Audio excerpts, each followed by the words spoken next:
Welcome to the Alisa Childers podcast, where we equip Christians to identify the core beliefs of historic Christianity, discern its counterfeits, and proclaim the gospel with clarity, kindness, and truth. And I just got off a call with John Stonestreet, who is the president of the Colson Center.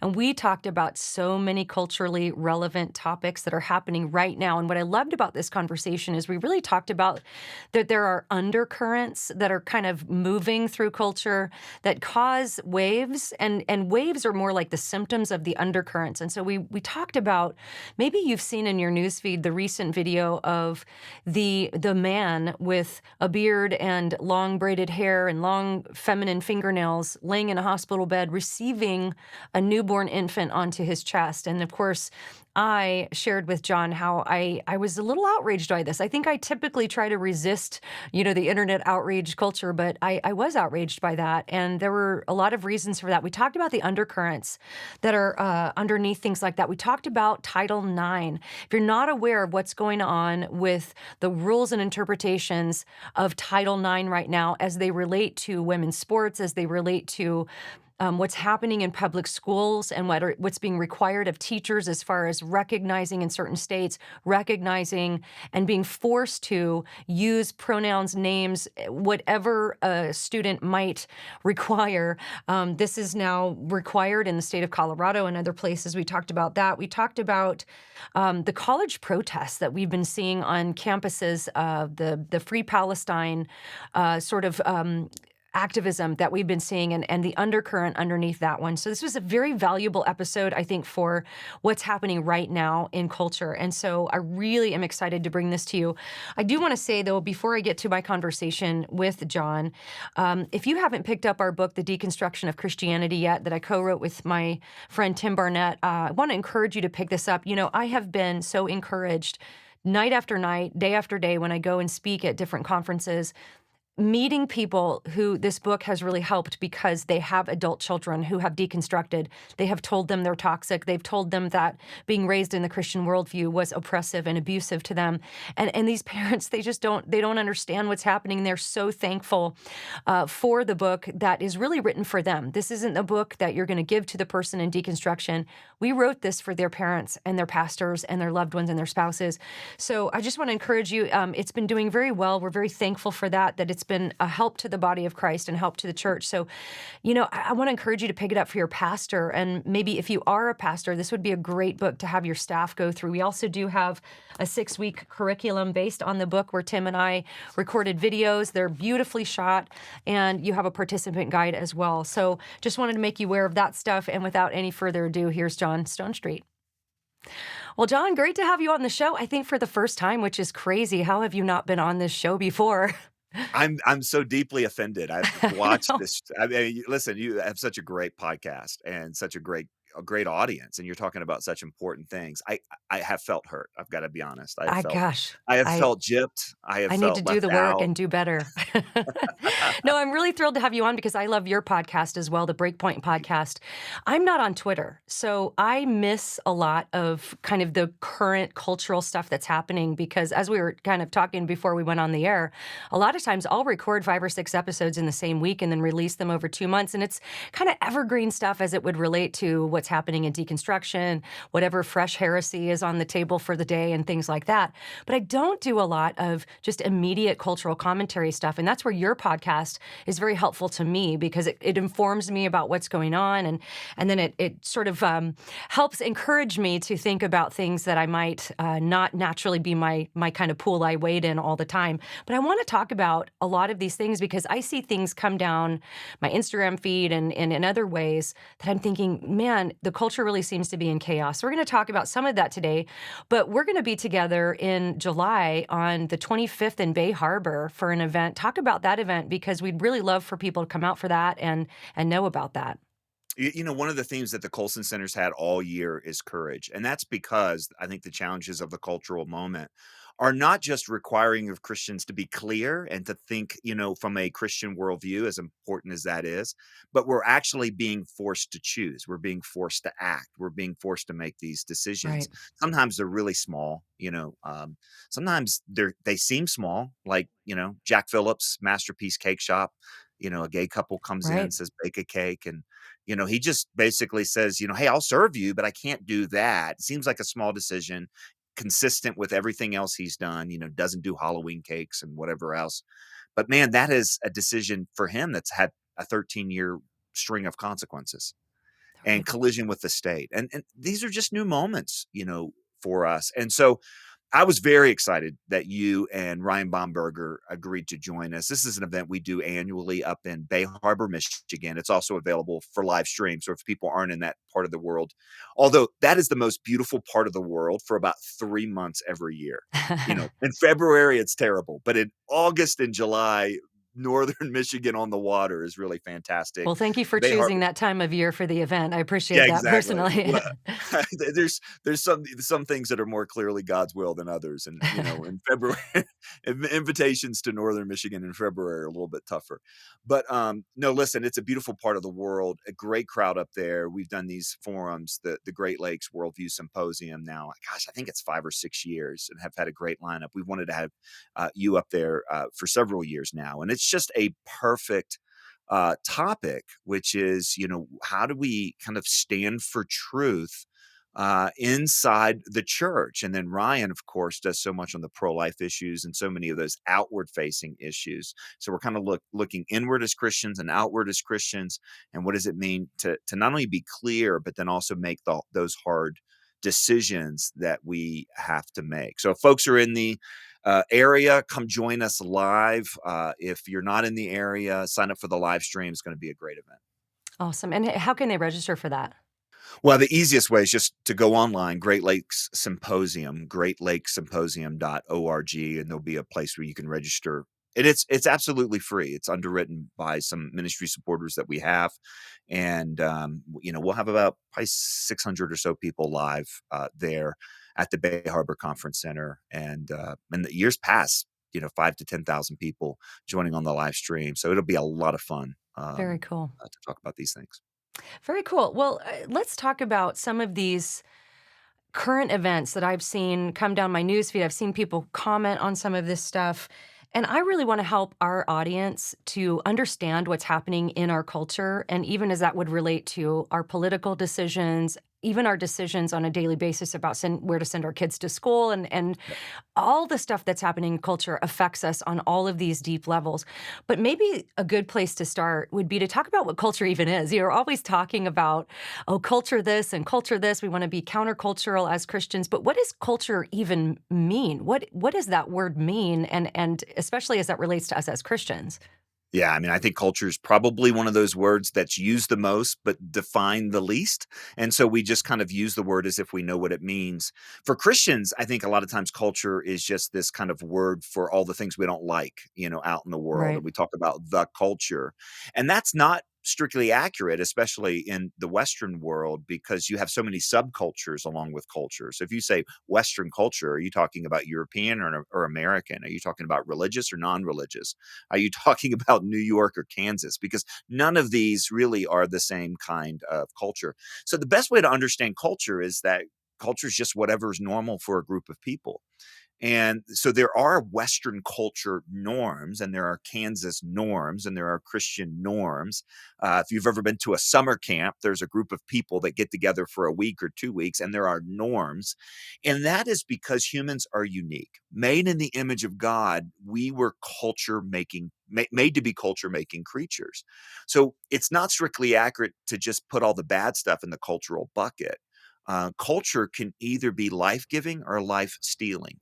Culture can either be truthful or culture can be deceptive, because culture is the result of what humans do. So it's not even strictly accurate to say that culture does something. It's more accurate to say, in this cultural moment, this has become normal. And what has become normal might be good or bad. It might be genuine. It might be counterfeit. It might be, misogynistic. It might be racist. It might be, misleading. It might be deceptive. And we have to have that level of precision. Now, there are some cultural moments like ours in which the norms have changed so dramatically. One of the ways that Brett Kunkel and I talk about this in our book, A Practical Guide to Culture, is like water. So there's an old Chinese proverb that says, if you want to know what water is, don't ask the fish. Yeah. And the reason yeah, I used that with a group of high schoolers a couple years ago, and I said, "Well, why wouldn't you ask the fish?" And they're like, "I don't know, because fish can't talk." And I was like, "No, that's not it. It's because fish don't know they're wet." But think about, water. If you run into, if you've ever been to the beach and you got hit by a wave, you felt it. And we're in a moment where it's very choppy waters, right? We're getting hit by wave after wave after wave.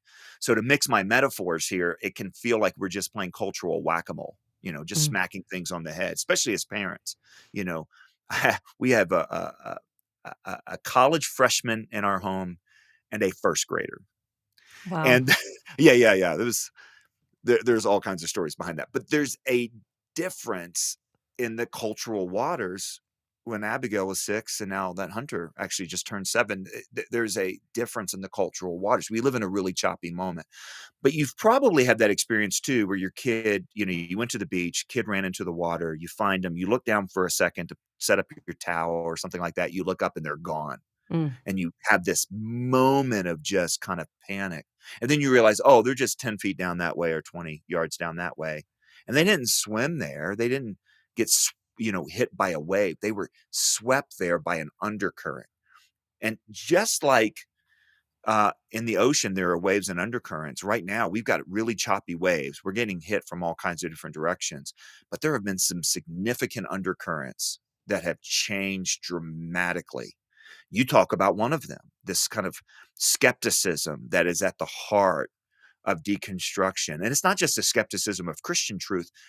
It's really rooted in a skepticism of reality, a yeah. skepticism that I can trust any authority, a skepticism of any absolute whatsoever. That is an undercurrent that has become a norm in Western culture. That's not what, all Christians have experienced in Yeah. their lives throughout the course of history or in other parts of the world. So, really reading those cultural waters, I think, is really important, so that you can distinguish between the issues that need to be bopped on the head with the Mm, whack-a-mole paddle and those that are loud but not important. And by the way, I would suggest there's a lot of stuff that's loud but not important. mm. Well, give me an example of something that's loud but not important. That's intriguing. Well, you brought up Twitter, which I know that you're not on Twitter because it's not even called Twitter anymore, Elisa. I don't know if Right, you it's knew that, but X. I it's know. X. I'm so I know. I'm behind the giving you a hard time. times. No, but I've told people for years, like, if you're on Twitter, you can follow me at JB Stonestreet. If you're not on Twitter, don't start because it'll Mm, just corrupt your soul. So many of the Twitter controversies, pop up and the outrage machine kicks in. You think about a pastor who gets cited saying this, or you think about, and it may have been a dumb thing to say. It may have been a bad thing to say. yeah. But Neil Postman wrote about this about television. And he was actually talking about the history of the telegraph, that one of the impacts of the telegraph is it made people aware of something happening on the other side of the world. And being aware of something that happened on the other side of the world may not have had any impact on their lives whatsoever. Yeah. The tempest in the Twitter teapots, which happen all the time, if you actually do the math of the number of people that are on X, the actual number of people that actually are active on X, which is 20% of the larger number or less. And then you're talking about an event that happened somewhere that has no impact on your life. You can get something that's really noisy, but that's not actually, worth being alarmed about. Mhm. I think another example, I think there are political examples, all the time. And I think, for example, politics matters greatly. Don't get me wrong, but we have made politics ultimate. Mm.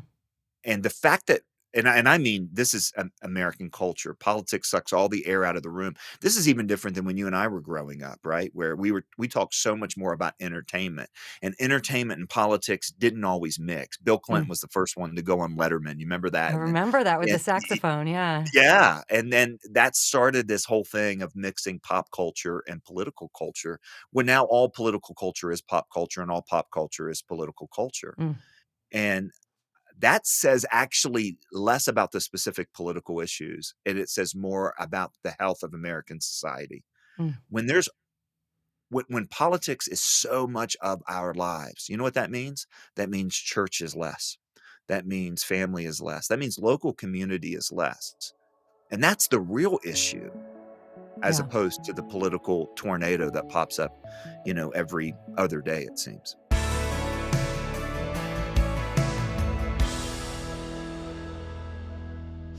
Talking about all of these cultural topics can, I'm sure, feel overwhelming. And I know the question on many people's minds is, what can I do about it? What can I, as a Christian, do about it?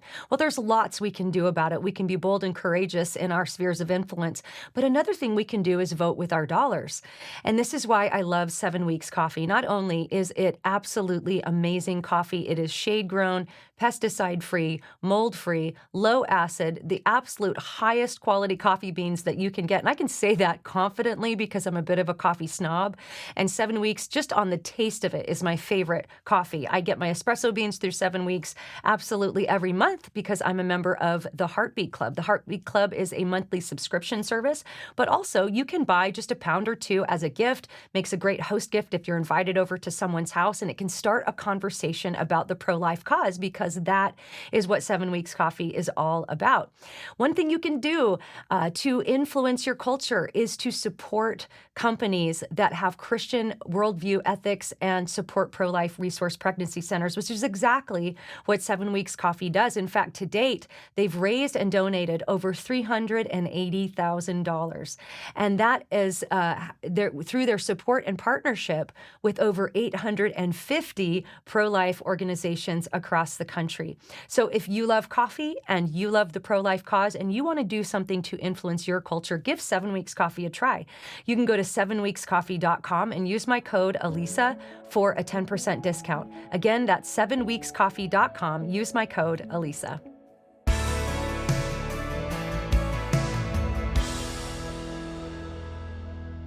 Yeah, and that's honestly why typically with my podcast, I just kind of try to take a broad look at what's generally happening in the church theologically and comment on that because the everyday little stuff is so hard to parse through and figure out what's even actually true about this story. I mean, you can see a photograph put on X that's of something you think but then you find out, 6 months later, oh, that photo's 5 years old and it's been recycled with a new headline to mean something completely different than it's not even what that was about.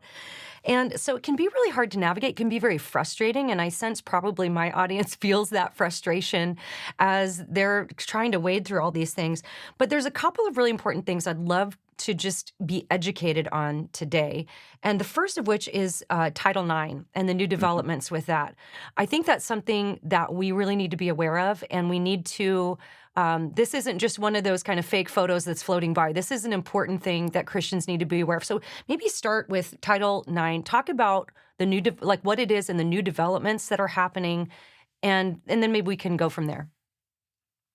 Well, there had been, basically, we had known that there was going to be a rewrite of the regulations surrounding Title IX that were going to come out and that they were going to push forward some agenda items that particularly had to do with the definition of what it means to be human male and female. And they came out and they were a doozy. So what is Title IX? Title IX is a section of basically civil rights law and basically trying to ensure equal access to people of different races and sexes was the original intent. Title IX specifically has to do with sex, and it specifically has to do with uh, education. So this was designed to ensure that women had equal opportunities and access to educational opportunities, educational programs. So think about, housing, lodging, classes, degree programs, scholarship dollars, sports, things like that. Okay. Um, what's happened now with the growth of the regulative state, when we vote for a president, we don't just vote between two men or two candidates. We vote for about 5,000 people. And these are people that come along with the administration and are put into positions of power or influence or control over various departments. And we have seen over the last several years just how dramatically different these departments can look from one administration to the other. Uh, I think particularly in three areas. Number one, health and human services. So if you go back, for example, under President Obama, there was a Secretary of Health and Human Services, Kathleen Sebelius, again, not elected, came along as an appointment because President Obama was elected. And she famously issued what was called the contraceptive mandate, in which employers had to provide contraceptions at their own cost to their employees. And she defined contraceptive in a way that included abortifacients, uh, medication that would cause abortion. And she also redefined what it who was actually required to participate in a way that really reduced down who counts as a nonprofit group. So the famous outcome here was a group of nuns were forced to Yes, I remember provide this. yeah, contraceptions. Now, where did that come from? How could the state just do that? That wasn't a law that was passed into legislation by the legislature. That wasn't anything that Congress ever dealt with. It was an unelected bureaucratic official over a particular department that wrote a rule. These rules are tend to be interpretations of law that's already in place. That's what's happened here in Title IX. So when Betsy DeVos was the Secretary of Education under President Trump, she did the same thing. She wrote laws having to do with how to interpret. One thing she did, for example, in Title IX is that the previous Secretary of Education had written a law that made it very easy to accuse a man of sexual abuse and rape on a college campus. So you might remember hearing things back then about rape culture on college campuses Mhm. and that we needed to trust the accuser and so on and so on. Now, there are terrible instances of sexual abuse, assault, harassment, rape on college campuses. So the way that that Secretary of Education dealt with it, and I can't remember who that was under President Obama, was to make it very easy for those accusations to go forward. Betsy DeVos thought that that went too far. It enabled retribution. It enabled things that weren't healthy, and so she backed off of that. So that's an example of how this can go different ways. The most obvious example now, given the cultural moment we're in, and this has to do with the undercurrents creating the waves, Title IX is a wave. The undercurrent, of course, has to do with the sexual brokenness. The L, Mm. the G, the B, the T, the Q, the I, the A being the examples of normalizing sexual behavior and sexual identity alternatives across culture. So there was thought, what was going to come out of this Department of Education for Title IX, and what was it going to do to women's access? So again, remember, Title IX was initiated to enable women's access and opportunities. But we're in a cultural moment where we can't define what a woman is, Right. or we define a woman to include men who identify or dress as pre-surgical, post-surgical, or whatever. We all know the story of Riley Gaines, the swimmer from the University of Kentucky, who looks over in the locker room and there's a, you know, pre-surgical male. I don't even know how, this language is so problematic, It's made right? it really hard to even talk about it, right? Because the words have Here's been changed so much. Here is yeah, I don't even wanna say biological male because it's not like there's a biological male and a non-biological male. There's Right. just male and female, right? Yeah. So, there's a male and not only took away the, win that Riley had exclusively, I think they tied in this particular race, but then also violated private spaces. Title IX is designed to protect private spaces and protect sports opportunities. President Biden has, in fact, uh, his Department of Education has, in fact, issued new regulations of Title IX that give men full access to women's sports and private spaces.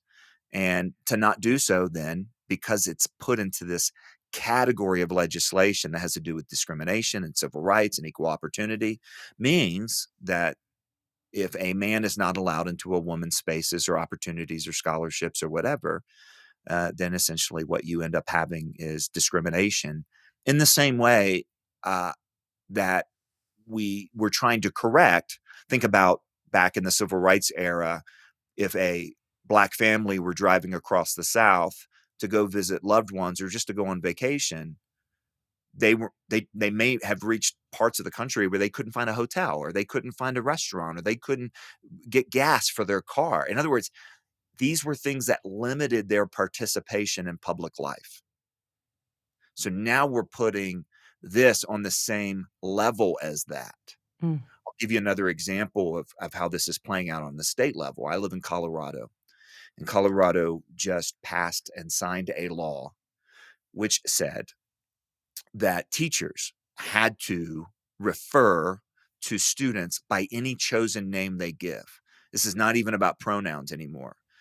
Literally, what this means is if I'm a student and I demand that my teacher calls me he today, cat tomorrow, Zer the next day, and robot the next day, the teacher has to acknowledge and abide by whatever I demand Hmm.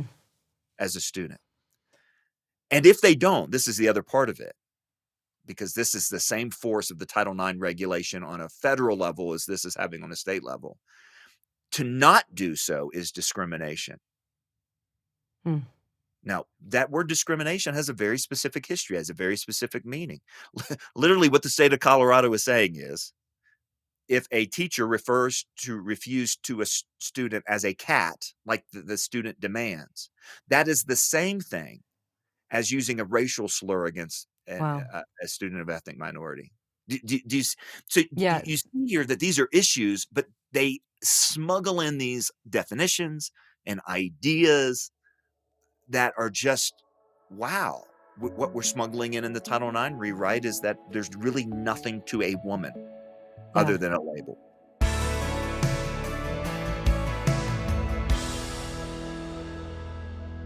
You know, talking about all of these cultural topics might sound depressing, but I personally have so much hope and optimism for the next generation. And one of the reasons I do is because I get to regularly interact with students through ministries like Impact 360, where I'm on the faculty.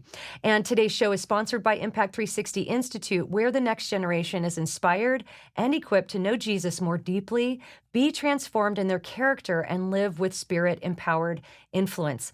So Impact 360 prepares the next generation of leaders who follow Jesus through residential and community center experiences. And this is for 15 to 25-year-olds. And this happens on their absolutely beautiful campus, which is about an hour outside of Atlanta, Georgia, in Pine Mountain, Georgia.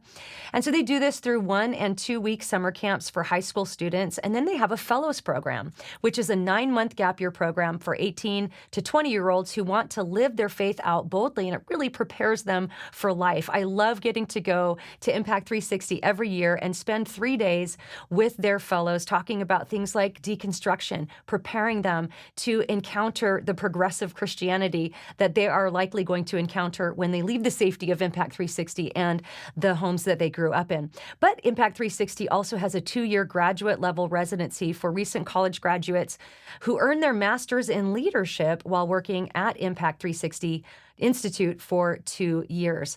And so I just absolutely love Impact 360. I love getting to go there and teach there. If you want to learn more, and you can apply at impact360.org. Again, that's impact360.org.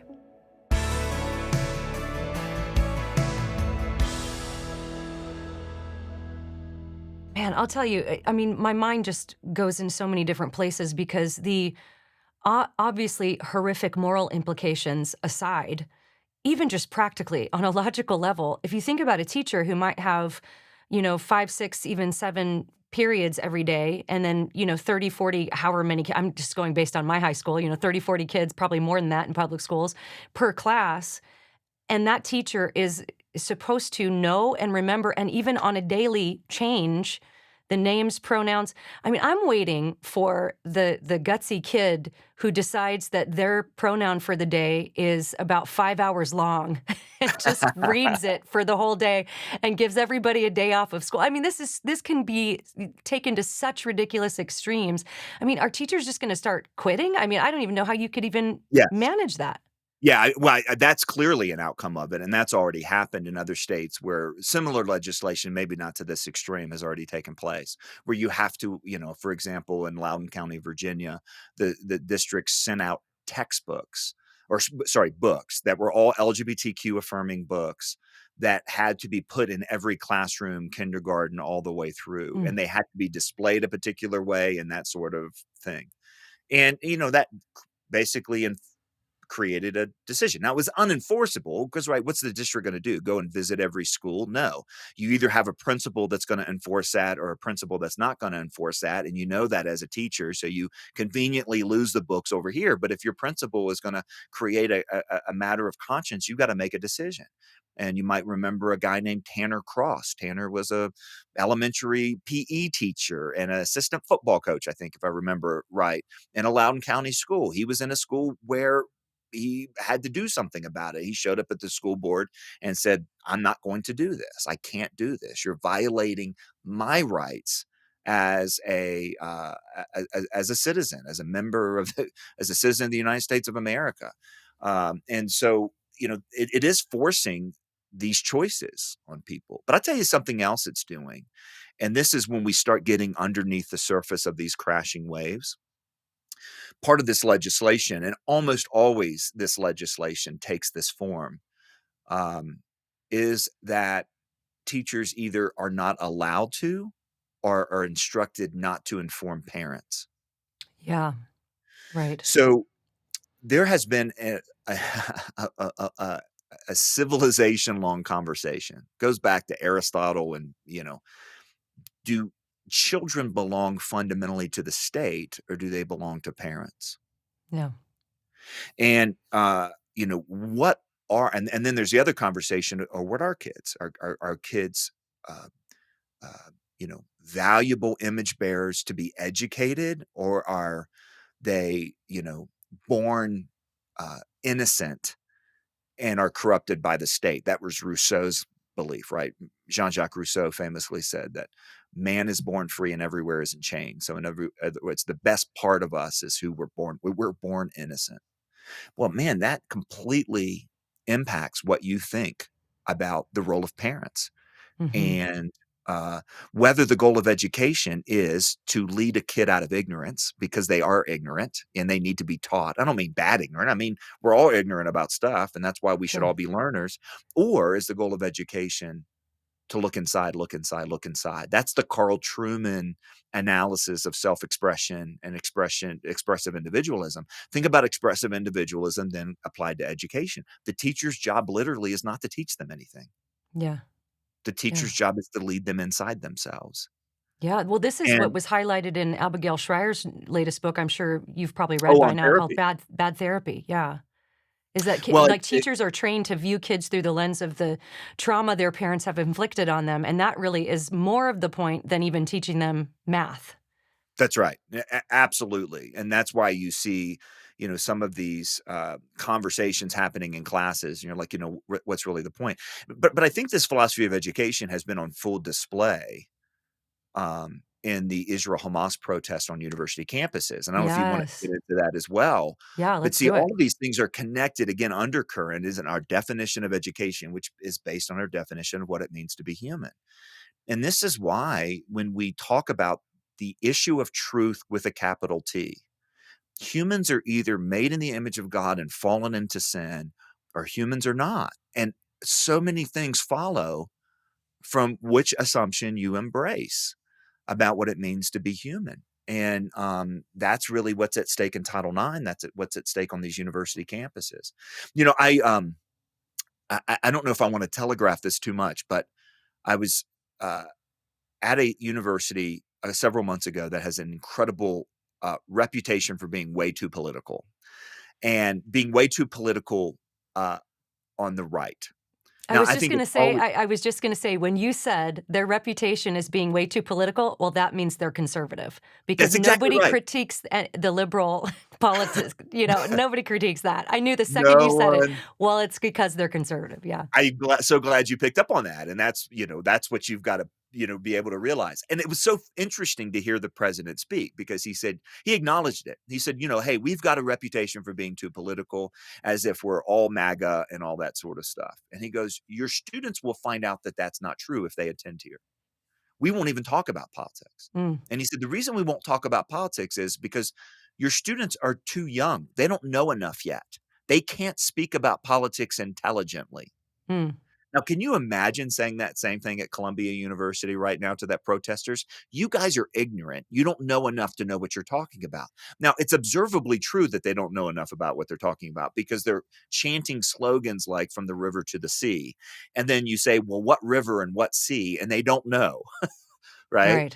Right. They can't distinguish between Hamas and Gaza. They can't distinguish between they don't know the history. But this president at this conservative college who's accused of being political, he said, "Your students don't know enough yet. They're ignorant. They don't they to have a conversation about politics that is meaningful, you need to know what it means to be human.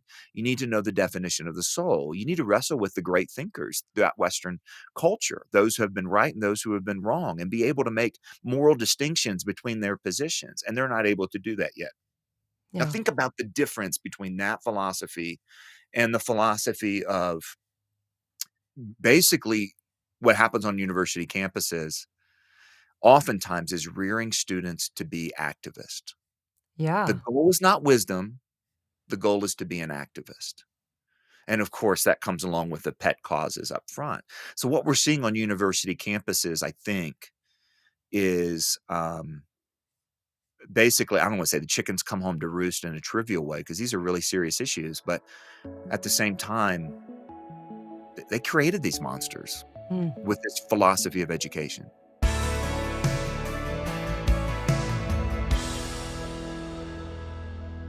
Well, I don't know about you, but it seems like every time I go to the grocery store, I might just put a few things in my cart, and then when I check out, it's 60 bucks, 70 bucks, 100 bucks just for a few items.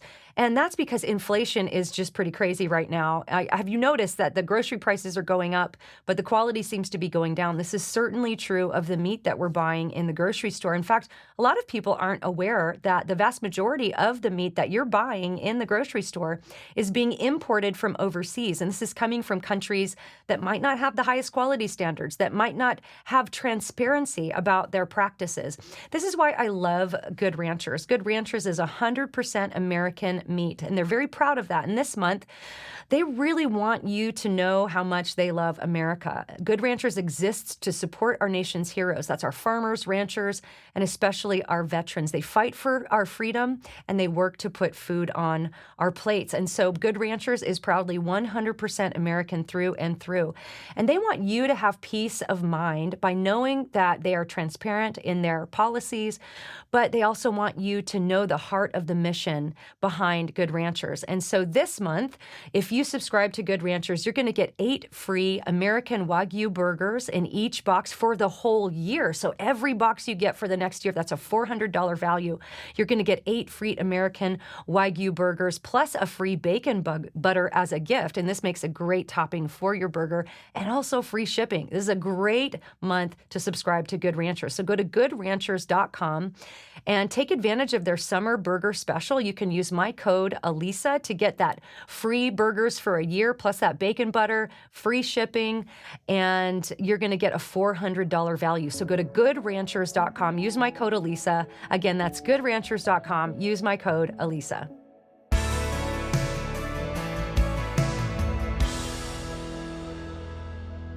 Yeah, and it's been so puzzling to see some of the clips of some of the protesters. I remember specifically about a week or two ago, they were interviewing 2 of the protesters who had come from another college to, I think it was Columbia in New York, I and the saw that person clip. said, "What are you protesting?" And they basically didn't know. They just said, "Well, they asked for our help," and the person said, "Well, what is the university doing that you're protesting?"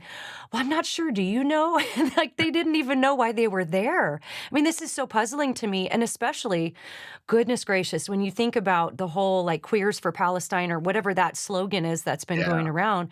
And Maria, I think it was either you or Maria that pointed this out on your podcast. Of course, Ben Shapiro's been talking about this for years, is that Israel is the only country in the Middle East that doesn't execute gay people.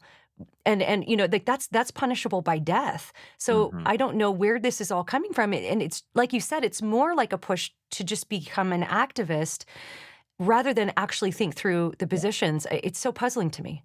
Yeah, the bedfellows have been really strange to watch, right? And I've wanted to not jump too quickly and say, because I do know too, many of these universities have quite international audiences, the Arab world in particular, American immigration policy in terms of who we accept and who we don't. I mean, there's a lot of that, at play, but there's too many of these incidents like the one you just talked about with these 2 students, and there's too many times we've seen, the Queers for Palestine, held up, or there was the clip of the woman at Columbia demanding food, and, you Yeah, saw that, right? I mean, it was funny, she called it basic humanitarian aid, but she right, wasn't calling for humanitarian aid for Gaza, she was calling right. for humanitarian aid for a group of college students who had a meal plan, who had house themselves or, Yeah.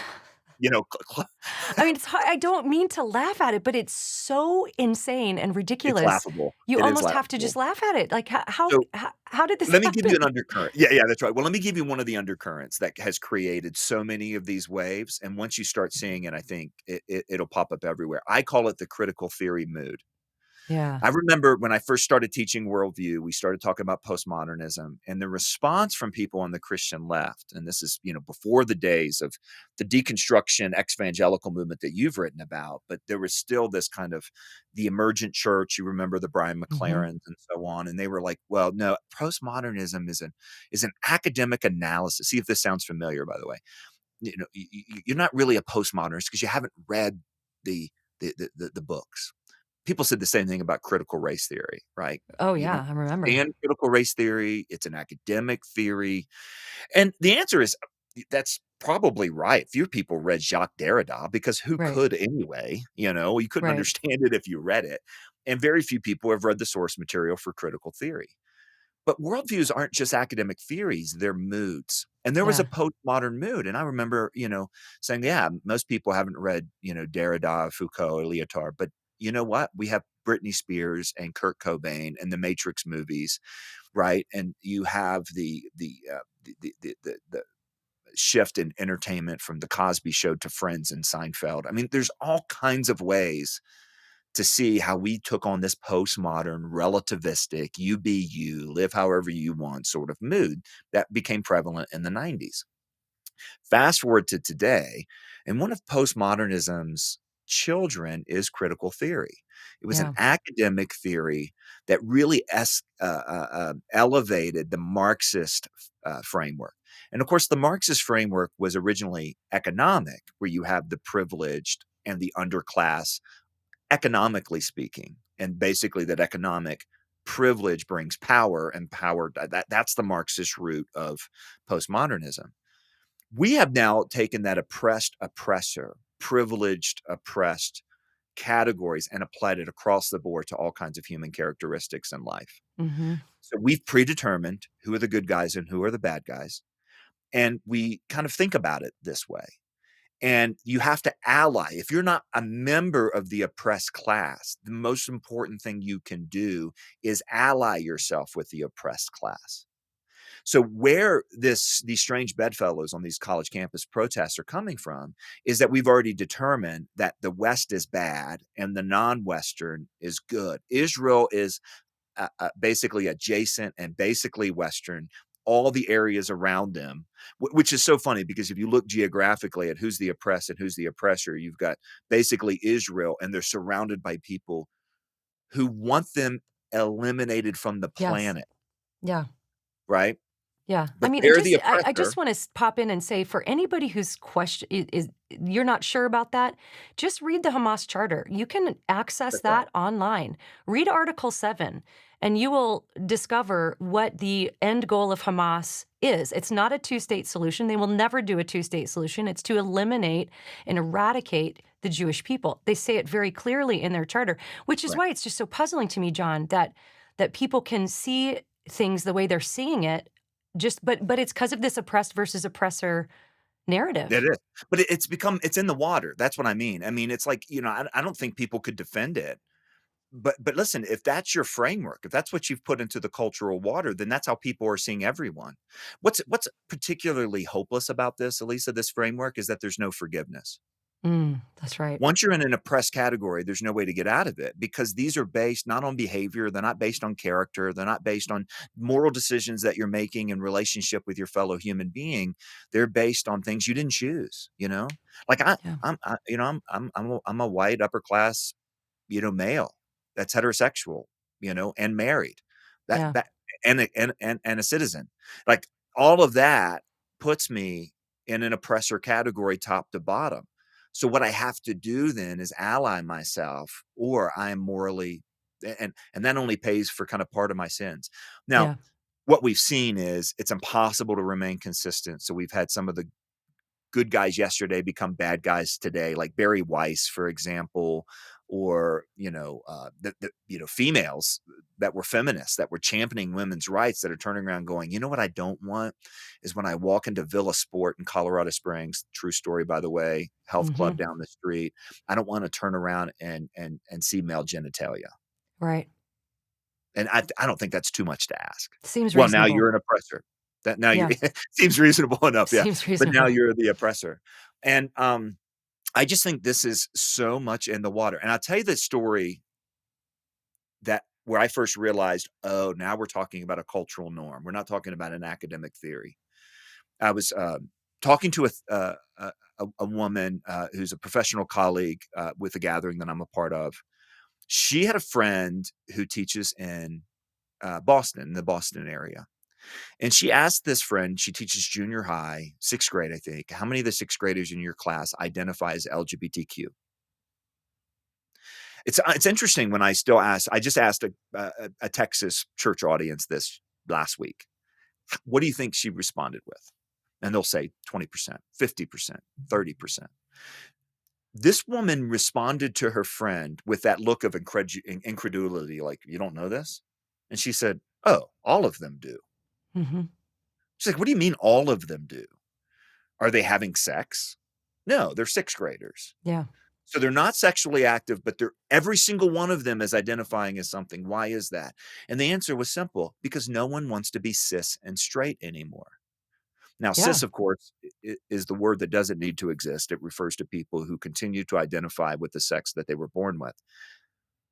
That went from being an option, cisgender or transgender, to transgender is the oppressed, cisgender is the oppressor. Oh, yeah, No one cisgender is wants like to be a that. it's a derogatory term now It's a almost. derogatory term. It's Yeah. amazing. Yeah, a lot of people don't realize that, but that sort of framework that's just in the water. No one wants to be cis, no one wants to be straight, even if they are, Right. because you're making a moral judgment based on something else, and I think that's in the water, and I think that's why you're seeing, first of all, in that framework too, kids are basically taught that they're not doing anything important unless they're protesting. Yeah. Yeah. And if they are protesting, apparently, they're doing the most important thing on the planet, which Right. means, "You need to bring me food and water, administrator, while I protest you and interrupt your commencement services." Exactly, and this is what Abigail Shrier pointed out in her book, Bad Therapy. I know my audience is probably so sick of hearing me talk about this book, but it's such an important book. But, she even pointed out how in some scenarios, the climate activism is treated with so much awe and respect in the young people that even when they're developing, these really irrational, kind of manic approaches to it, that's all sort of coddled and facilitated by adults that are saying, like, "That's Yeah, a good thing for you to be almost just you have no peace in your life over this activism." And you mentioned the protesters who were advocating for basic human rights as they protest and interrupt. One of I saw a video this week, or I think it was last week actually, where a young lady was on Instagram, or I'm not on TikTok either, so I see everything through YouTube and Instagram pretty much. But she was basically saying, she was advising other young people her age. She was probably 20 years old, something like that.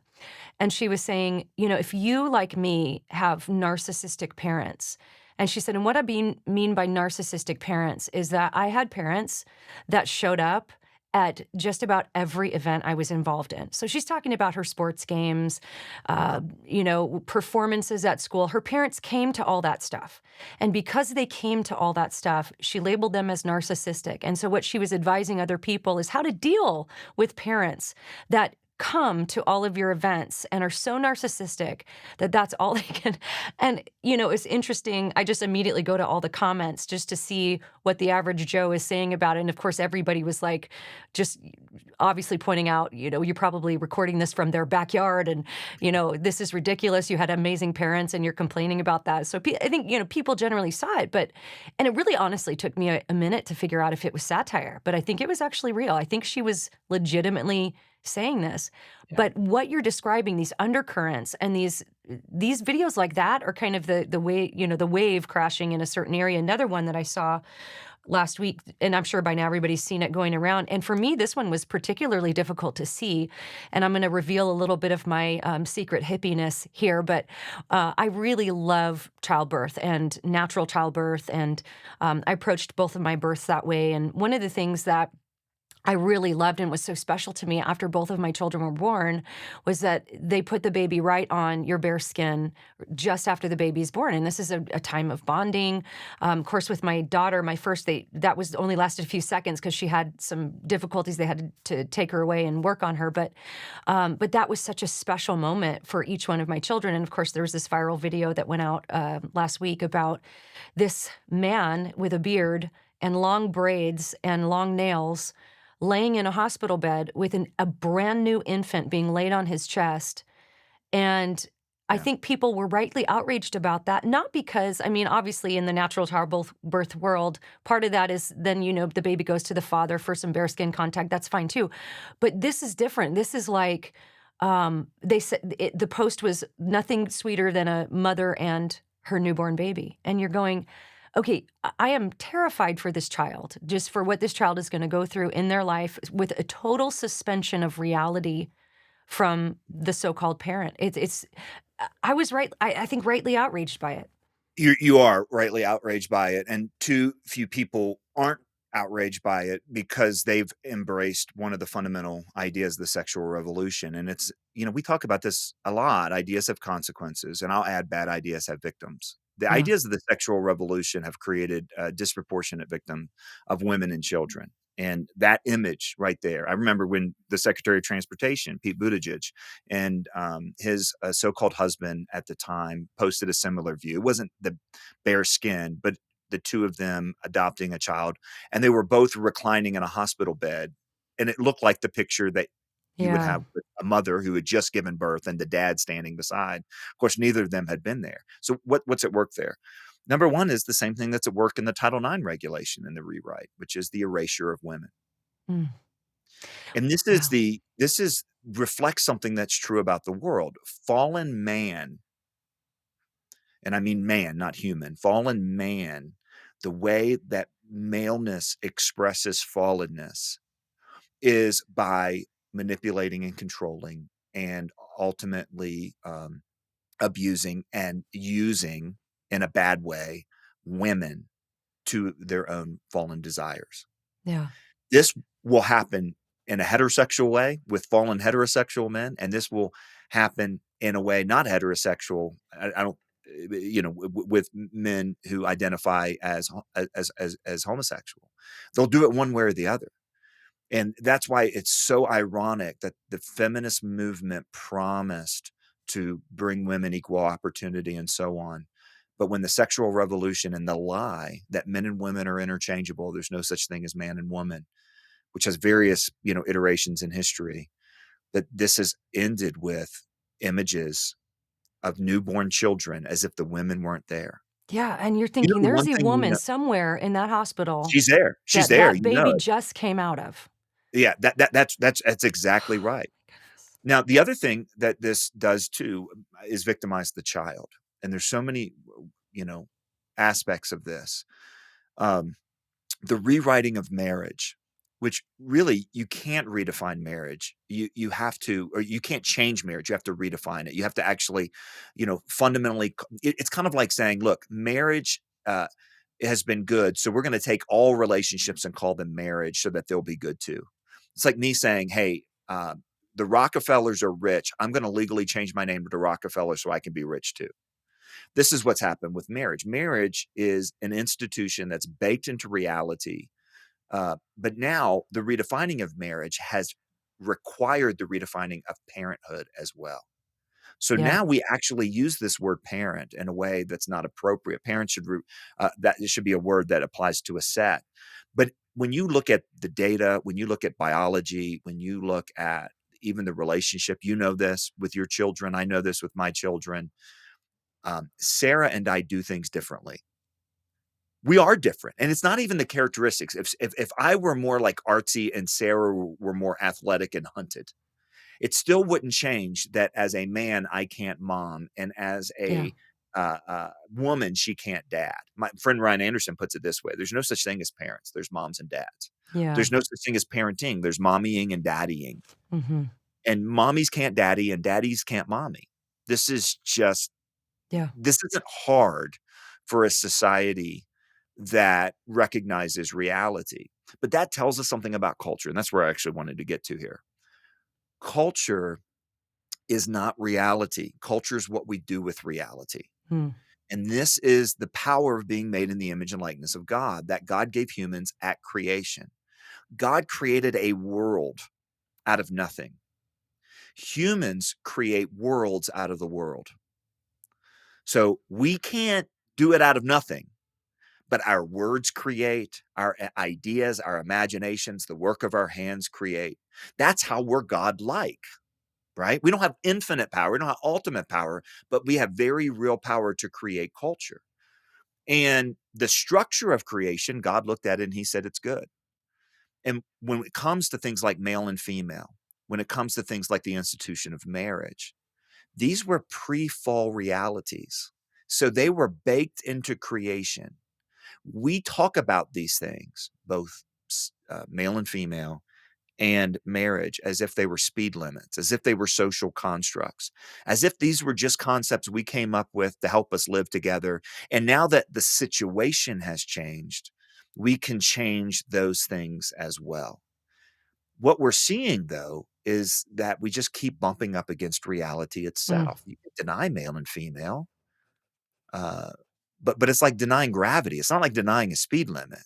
You Yeah. can say gravity now means up, not down, but step off the roof, you're going to hit the ground.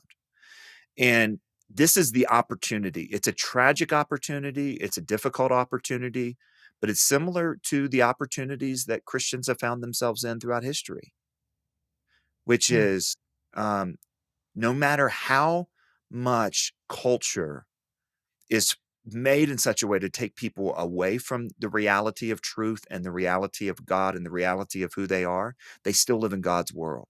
Mhm. They don't have their own clay, right? We're dealing with God's clay. And so Christians will have that opportunity to point to truth and point to reality.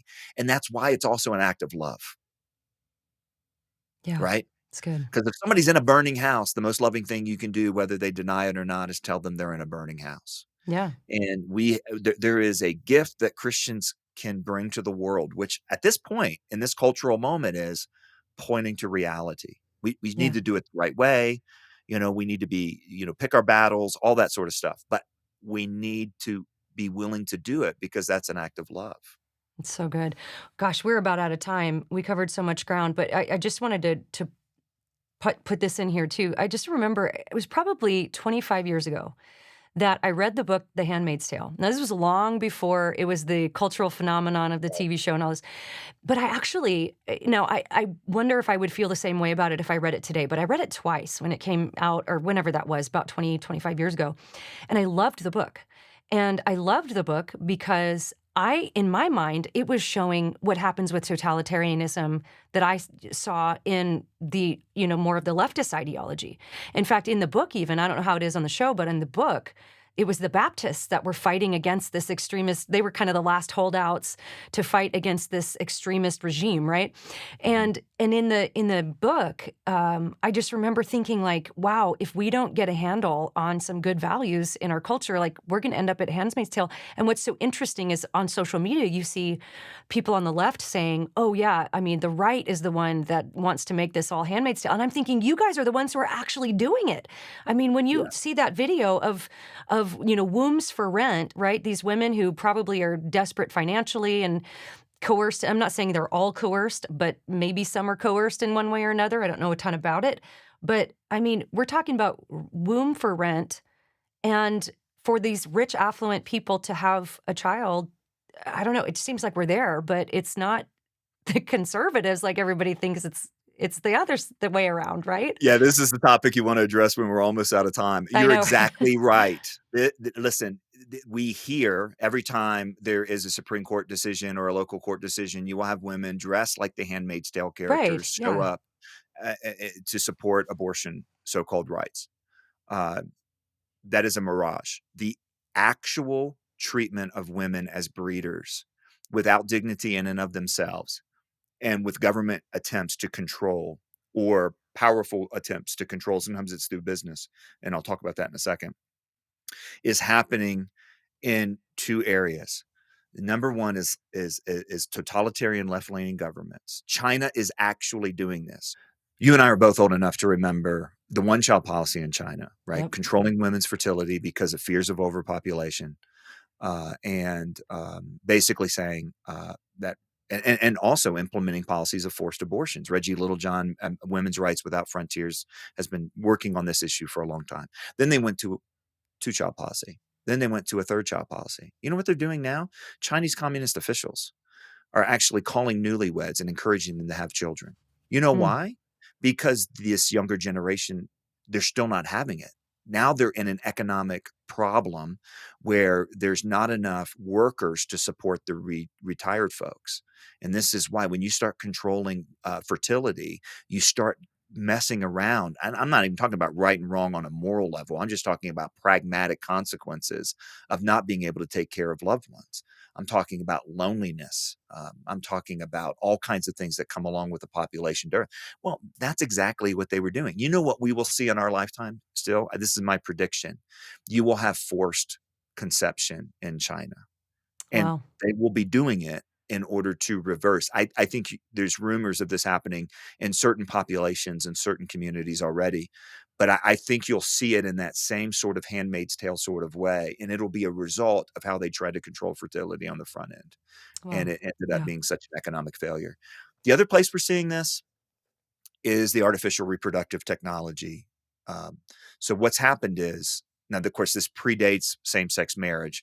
I want to get to the same-sex marriage connection in just a second, but um, the idea of controlling fertility through birth control and through basically mixing visions of men and women in the way that I think we got it wrong has led to this, delayed fertility, delayed childbearing, and delayed marriage.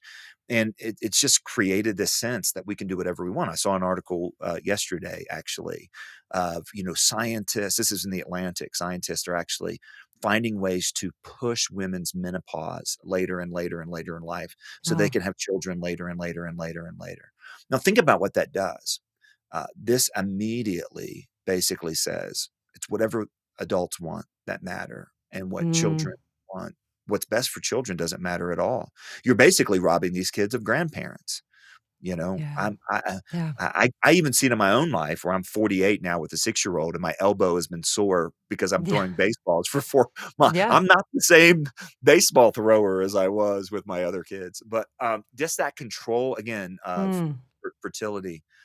But you know where we've also seen it, and I think this is the clearest example of The Handmaid's Tale, is there has been a push to give same-sex couples children, particularly from rich Western countries. And to mobilize that, there have been factories essentially where women are warehoused and kept pregnant. This is one of the subplots of the whole deal in Ukraine. Ukraine has had commercialized surrogacy for a long time. wow. And these are corporations. Women are hired to basically remain pregnant. Many of them have their own families that they're not part of because of the income that comes in the economic exploitation. Mm. This is why every country in the European Union has So are we actually, talking about like a 18 or 19-year-old girl that her family can't support her, so she might go to one of these birth yeah, mills? it is in a sense a form of prostitution, isn't it? Golly. In terms of forced prostitution. We're also talking about women, who themselves have 2 or 3 children and now trying to find an economic solution when they're still in Yeah. childbearing age. Um, there there were several articles that came out when Russia initially invaded Ukraine about the children born through surrogacy and were trapped in the war. Um, I I have talked to people who were on the ground there trying to do some helping to try to get some folks out of the Ukraine when Russia first invaded, and they found warehouses of children that were produced Yeah. in this way. And think about it, here you have basically children now treated as commodities to be exchanged, women treated as economic cogs in the machine. And this is happening because a lot that's driving the demand.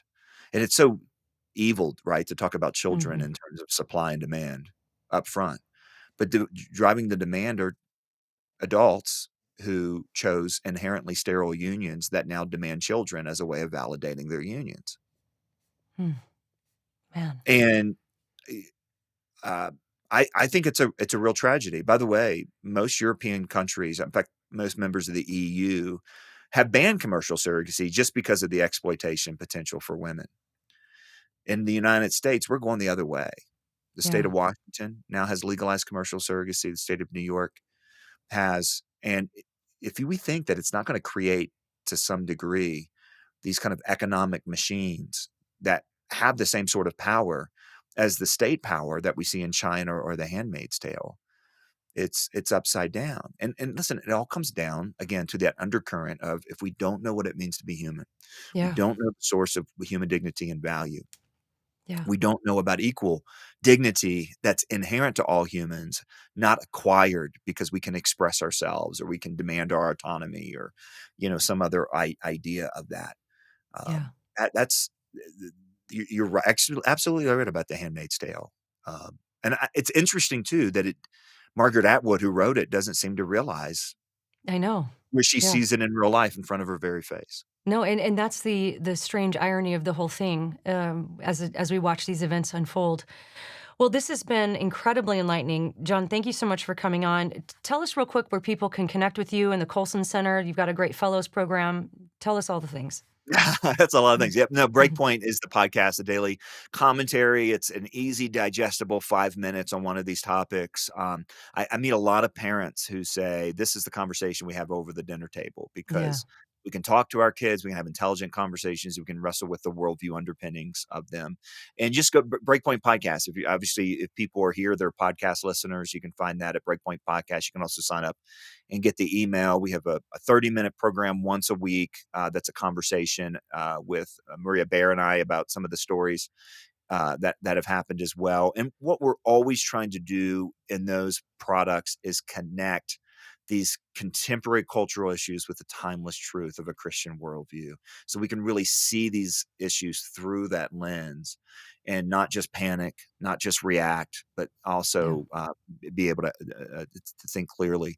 And for those who really want to go deeper in their own Christian worldview, Chuck Colson started a program years ago called the Colson Fellows Program. And this program takes folks in a community, in a learning community, either online or regionally or in their church. We have programs for all three through a 10-month deep dive, 14 or so books. Your books have been featured in that program. Yeah. In the past, we do talk about these various questions and issues, but it's also designed to really bolster our understanding of that Christian framework, creation, fall, redemption, restoration, and what does it mean to not only think correctly, but live correctly in this moment of decision that we're in. So that's called the Colson Fellows Program. We're taking applications right now. This past year, about 1,400 people studied with us in various learning communities around the country and even around the world. So you can find out more by going to colsonfellows.org, colsonfellows.org. Perfect. Well, I want to thank my guest, John Stonestreet, and I get to meet fellows all over the place when I go and speak, and it's always so neat to connect with those who have done the Colson Fellows program. It's a great, wonderful program. Highly recommend it. And also, if you're watching on YouTube, click subscribe and then that bell icon, which will let you know every time we release a new video. We've got some really great conversations coming up in future weeks, so you're going to want to be notified about those. Also, if you listen on audio platforms like Google, Apple, Spotify, it helps us out so much. You guys, we have so many, multiple thousands of great reviews on the podcast, and that helps out so much to help fine-tune that algorithm, get this into the news feeds of more people. So if you haven't done that, I would love to invite you to do that. Just leave us a great review. If you don't like the podcast, you don't need to go leave a review. We're fine if you don't do that. That's fine. But also, if you see this go by on social media, just clicking like and leaving a comment helps as well. And in the meantime, let's remember that as we pursue Christ, let's keep a sharp mind, a soft heart, and a thick skin. We'll see you next time.